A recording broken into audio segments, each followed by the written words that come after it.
Bonjour à tous, me voilà de retour pour notre premier travail de niveau B2. Donc, comme j'avais expliqué, on veut arriver à un niveau plus élevé, donc de préférence le niveau B2. Et nous allons commencer par la lecture d'un article. Vous voyez ici le lien, hein, c'est un article de VRT News.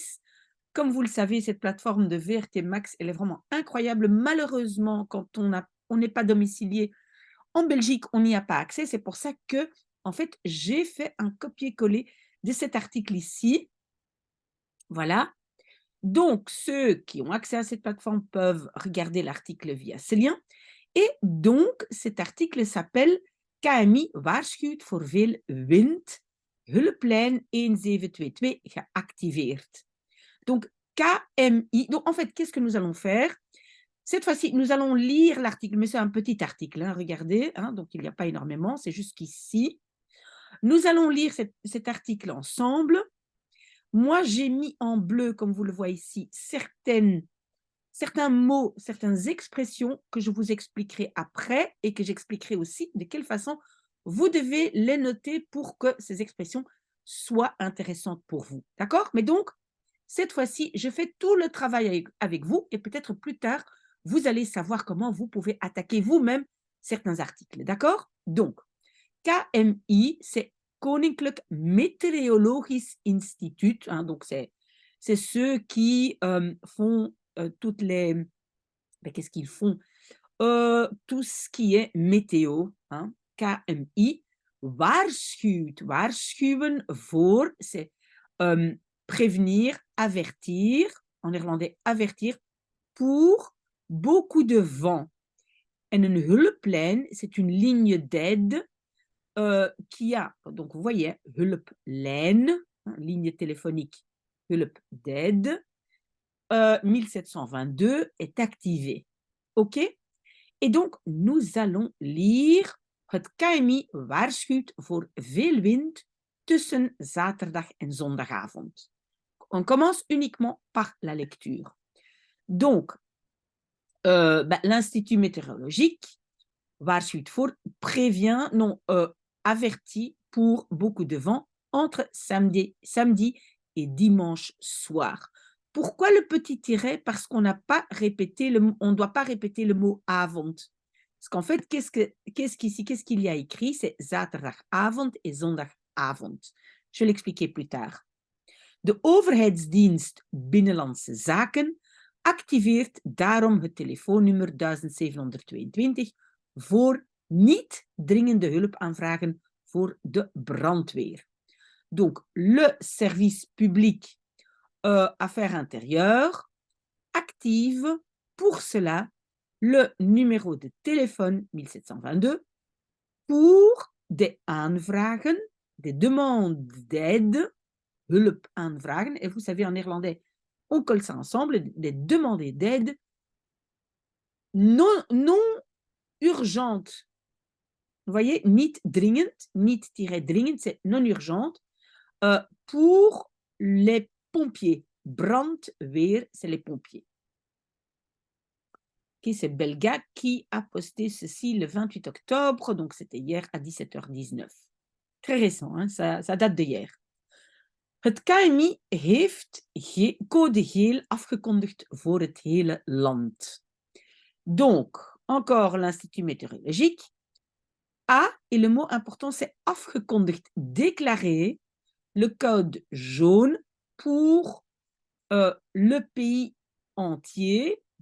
Oui, pour le pays entier, pardon. De wind zal komende nacht gevoelig toenemen. Tot vrij krachtig of lokaal krachtig. Bon, jusque-là. Et donc, c'est uniquement la traduction des mots en bleu qui est vraiment importante. Donc, le vent va les nuits, non, la nuit komende, la nuit prochaine, hein, donc la nuit qui va arriver, de komende nacht, la nuit prochaine, gevoelig toenemen. Donc, sensiblement toenemen, ça veut dire augmenter. Mais ici, c'est augmenter en force. Donc, augmenter jusqu'à plutôt fort ou local, ça veut dire localement fort. Avec des rukwinden, ce sont des vents ruk des vents très très forts qui, durant une grosse averse, grosse, stevige bui c'est averse, une grosse averse, kunnen oplopen tot, peuvent atteindre, en français on n'a pas de préposition, peuvent atteindre ou peut-être aller jusqu'à rond plus ou moins 80 km/h. Ook zondag verwacht het KMI nog winderig weer met buien. Aussi dimanche, l'Institut verwacht s'attend à encore un temps winderig, venteux, avec des averses, waarbij windstoten van 70 km per uur of meer kunnen zijn. Waarbij, lors duquel, ou oui, on va dire, lors duquel peuvent y avoir. En fait, la façon de s'exprimer est tout à fait différente en néerlandais qu'en français. Donc, je vais vraiment essayer de le faire mot à mot. Donc, ce sont des averses lors desquelles kunnen zijn. Donc, kunnen zijn, ils peuvent y avoir des windstoten, des stoten, des poussées de vent. Pas comme ça qu'on le dit en français, hein, mais je le fais mot à mot. Stoten, c'est pousser, des poussées de vent de 70 km/h ou plus. Oui, désolé pour mon français, mais c'est important de voir chaque mot. Het tijdelijk geactiveerde telefoonnummer 1722 dient voor hulpaanvragen bij de brandweer voor storm- en waterschade.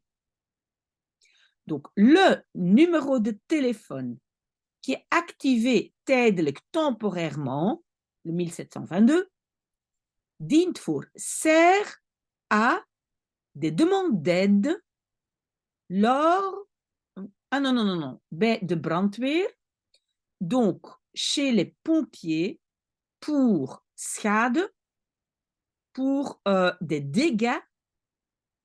Et vous voyez encore le petit tiret, storm, schade en waterschade. Donc des dégâts d'orage et des dégâts d'eau. Bijvoorbeeld voor ondergelopen kelders of wateroverlast op de weg. Par exemple, pour des caves ondergelopen sous eau. On dit onderlopen. Donc l'eau coule, lopen, et puis tout est sous eau. Ou overlast, une surcharge d'eau sur la route. Binnenlandse Zaken wijst er wel op dat de snelste manier om brandweerhulp te vragen een digitale aanvraag is via de website 1722.be. Donc, les affaires intérieures wijst erop dat. Indique bien que la manière la plus rapide pour demander de l'aide aux pompiers est une demande digitale via le site web 1722.be. J'espère que vous arrivez à me suivre et vous allez voir tout de suite comment vous allez utiliser ces expressions. Même si, pour votre job, vous n'avez pas besoin de parler de la météo. OK? On a presque fini. Het zijn de operatoren van de noodcentrales die ook de telefonische oproepen naar 1722 beantwoorden.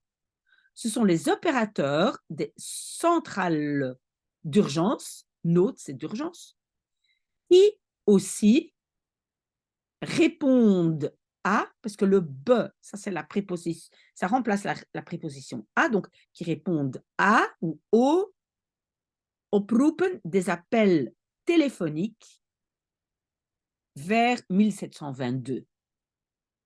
Zij geven wel voorrang aan de meest dringende oproepen naar het nummer 112.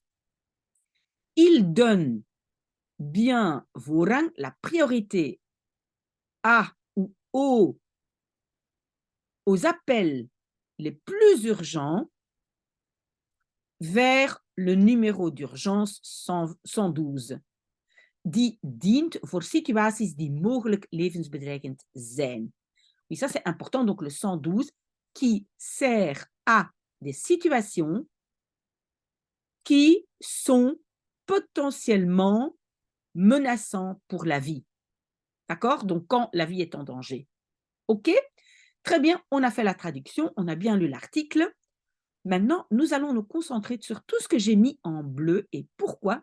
Parce qu'en fait, qu'est-ce que vous allez faire? Vous allez transformer des mots, vous allez faire un choix, ne prenez limitez vos mots. Nous, je ne sais pas combien on en a, mais peut-être 10, 1, 2, 3, 4, 5, 6, 7, 8, 9, 10, 11, 12, 13, 14, 15. Nous, on s'est limité à 15 mots. On va se limiter à 15 mots. Et qu'est-ce que vous allez faire? Donc d'abord, vous écrivez un mot qui vous semble intéressant. Waarschuwen voor veut dire avertir, prévenir. Vous allez maintenant construire une phrase qui peut être utile dans votre situation. C'est-à-dire quand vous allez parler de votre job ou vos occupations.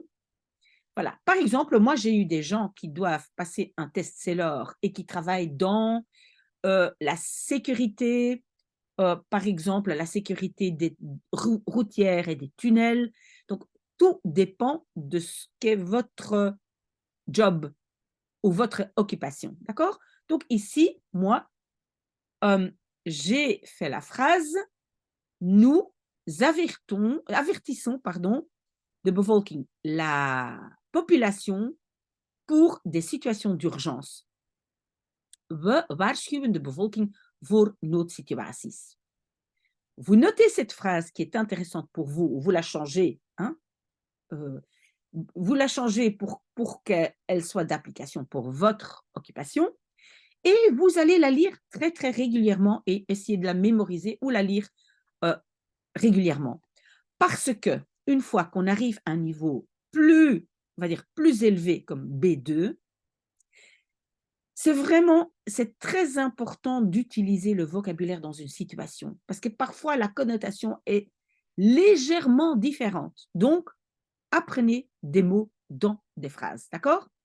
OK, quand vous étudiez encore le niveau de base, une tasse, une table, un bureau, etc., la traduction des mots est beaucoup plus facile parce que c'est très, très clair. Mais donc, vous arrivez à un niveau plus élevé, vous devez placer le mot dans une situation, dans une phrase. D'accord? OK. Donc, we waarschuwen de bevolking voor noodsituaties. Moi, j'ai eu des gens qui doivent faire un test Sailor où cette phrase pourrait être d'application. Alors, vous prenez aussi cette idée de ce petit tiret. Donc, que vous laissez tomber le mot avond ici pour ne pas tomber dans la répétition. Donc, zaterdag en zondagavond, c'est samedi et dimanche soir. Mais vous pouvez aussi, par exemple, dire de voor- en nadelen, les avantages et désavantages. Mais en néerlandais, delen va se répéter, donc je vais mettre un petit tiret. Et donc, ça donne vraiment très, très bien. Si vous ne dites pas de voordelen en nadelen van mijn job zijn, mais vous dites de voor- en nadelen zijn. OK? Ça, avantage, désavantage, tout le monde peut utiliser. On demande ça tout le temps à l'oral du Sailor. Quels sont les voor- en nadelen de votre job? Quels sont les éléments positifs, négatifs, etc. Ça revient tout le temps. OK. De overheidsdienst, le service public. Oui, comme le Sailor est souvent demandé par les services publics, donc beaucoup de gens ont besoin de overheidsdienst. Donc, par exemple, nous sommes un service public qui blablabla. OK? We zijn een overheidsdienst die. Beaucoup de gens peuvent utiliser ça. Alors, on a le mot activer, activeren, pardon. Oui, c'est activer ou déclencher, mais attention, parce qu'en français, par exemple, on peut essayer d'activer une personne qui n'a pas beaucoup d'énergie, mais en néerlandais, activer n'est pas utilisé dans toutes les situations, d'accord? OK, donc ici, par exemple, de installatie wordt automatisch geactiveerd. Par exemple, vous travaillez dans un service d'urgence, quand un appel de je ne sais pas quoi arrive chez vous, il y a quelque chose qui est une installation ou un autre service ou quelque chose est activé automatiquement.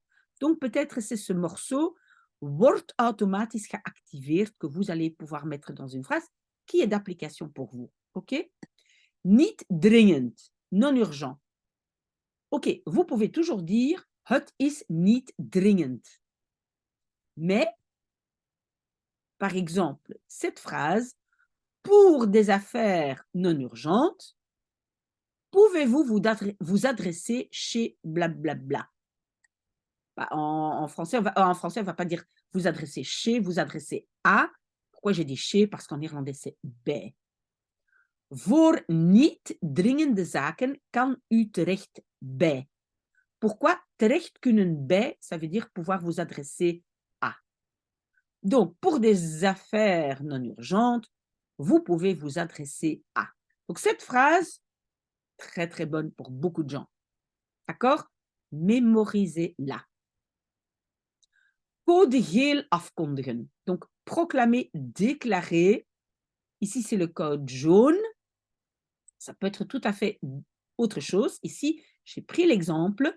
L'Union européenne déclare un embargo, ou proclame un embargo. Embargo. Donc, de EU kondigt een embargo af. Donc, afkondigen, particule séparable, af. Au présent, la af se trouve à la fin. D'accord? Si maintenant vous arrivez à construire des phrases qui s'appliquent à votre situation et vous voulez que je les corrige, pas de souci. Alors, gevoelig, ça veut dire sensiblement. Oui, ça veut dire aussi je suis quelqu'un de sensible, mais ça veut dire aussi sensiblement. Donc, par exemple, het vraagt gevoelig meer tijd.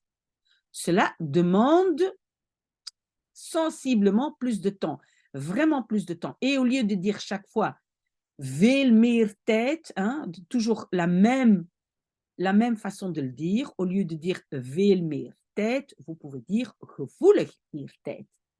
Sensiblement plus de temps. Het vraagt, ça demande gevoelig meer tijd. OK? OK, alors on a le mot vrai. Vrai, normalement, ça veut dire libre. Je suis libre, ik ben vrij. Mais vrai est utilisé aussi comme adverbe et alors veut dire plutôt.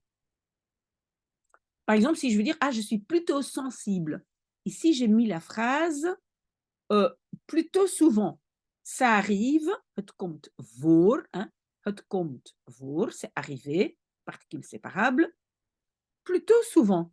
Het komt vrij vaak voor. Si on vous demande, est-ce que vous devez souvent vous déplacer, vous pouvez dire, het komt vrij vaak voor, au lieu de dire, het komt heel vaak voor. OK? Donc le vrai, c'est un adverbe qui peut remplacer le mot très. OK? Kunnen oplopen tot. Peuvent atteindre. Atteindre, aller jusqu'à. Donc, par exemple, les frais peuvent atteindre, hoog, peuvent atteindre un niveau assez élevé. Hoog. OK? De kosten kunnen hoog oplopen. Peuvent être très élevés. Kunnen hoog oplopen. OK? Alors, le mot waarbij, très difficile à traduire parce que vous savez qu'on parle ici des adverbes pronominaux. Ici, dans le contexte, c'était dans lequel, mais ça, vous devez absolument mettre dans une phrase, sinon vous n'allez pas vous en sortir. Donc, je peux utiliser la phrase c'est un job dans lequel je me sens bien. Het is een job waarbij ik me goed voel. Un peu comme avec lequel, dans lequel je me sens bien. Puis on a dient voor, servir à, ça sert à. Onze analyse dient voor het verbeteren van. Notre analyse sert à l'amélioration de blablabla. Transformez cette phrase en une phrase qui peut vous servir. OK? Allez, courage, on a presque fini. Wijst erop dat. Plutôt indique, parfois souligne que.